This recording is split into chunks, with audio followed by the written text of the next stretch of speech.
بسم اللہ الرحمن الرحیم۔ کفن کے مسائل۔ تکفین کا اہتمام۔ اسلام کے ممتاز احکام میں سے یہ بھی ہے کہ اس نے نہایت باوقار انداز میں مردوں کو کفن دینے کا حکم دیا۔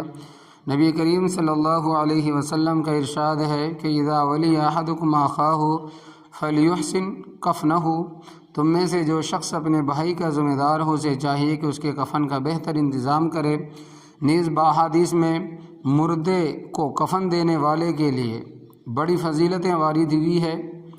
ایک روایت میں ہے کہ نبی کریم صلی اللہ علیہ وسلم نے ارشاد فرمایا کہ ومن کفن میتا کساہ اللہ من سندس و استبرق فی الجنہ، جو شخص کسی مردے کو کفن پہنائے تو اللہ تبارک و تعالیٰ اسے جنت میں گاڑھے اور باریک ریشم کا جوڑا پہنائیں گے۔ اس لیے جہاں تک ہو سکے بہتر انداز میں میت کی تجہیز و تکفین کا اہتمام کرنا چاہیے۔ ذیل میں اس کے متعلق چند مسائل ذکر کیے جا رہے ہیں۔ غسل دینے کے بعد عطر لگانا۔ جب میت کو تولیہ وغیرہ سے صاف کر کے کفن پر رکھ دیا جائے تو سر اور داڑھی پر اور عورت کے سر پر عطر لگائیں، پھر پیشانی، ناک، دونوں ہتھیلیوں، دونوں گھٹنوں اور دونوں پیر پر کافور مل دیں۔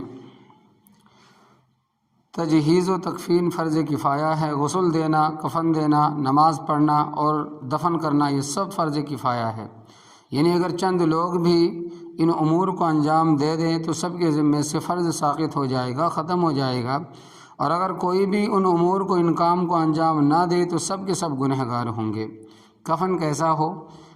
کفن کا کپڑا اسی حیثیت کا ہونا چاہیے جیسا وہ مردہ اپنی زندگی میں جمعہ و عیدین وغیرہ کے موقع پر استعمال کرتا تھا، اور عورت کو بھی اسی طرح کفن دیا جائے جو اپنی زندگی میں میکے یا شادی وغیرہ میں جانے کے موقع پر استعمال کرتی تھی۔ کفن کا رنگ کیسا ہو؟ سفید کپڑا کفن کے لیے سب سے بہتر، البتہ نیا پرانا دھلا ہوا سب برابر ہے۔ کفن کو دھونی دینا۔ کفن کو پہلے 3 مرتبہ یا 5 مرتبہ لوبان وغیرہ کی دھونی دے دی جائے، اس کے بعد مردے کو کفنایا جائے۔ 5 مرتبہ سے زائد دھونی نہ دی جائے۔ مرد کا کفن۔ مرد کے کفن کے مسنون کپڑے 3 ہے۔ نمبر 1 آزار، سر سے پاؤں تک۔ نمبر 2 لفافہ، اس کو چادر بھی کہتے ہیں، یہ آزار سے 1.5 ہاتھ لمبا ہوتا ہے۔ نمبر 3 قمیص یعنی کرتا بغیر آستین اور بغیر کلی کے، گلے سے پیروں تک۔ مرد کو کفنانے کا طریقہ۔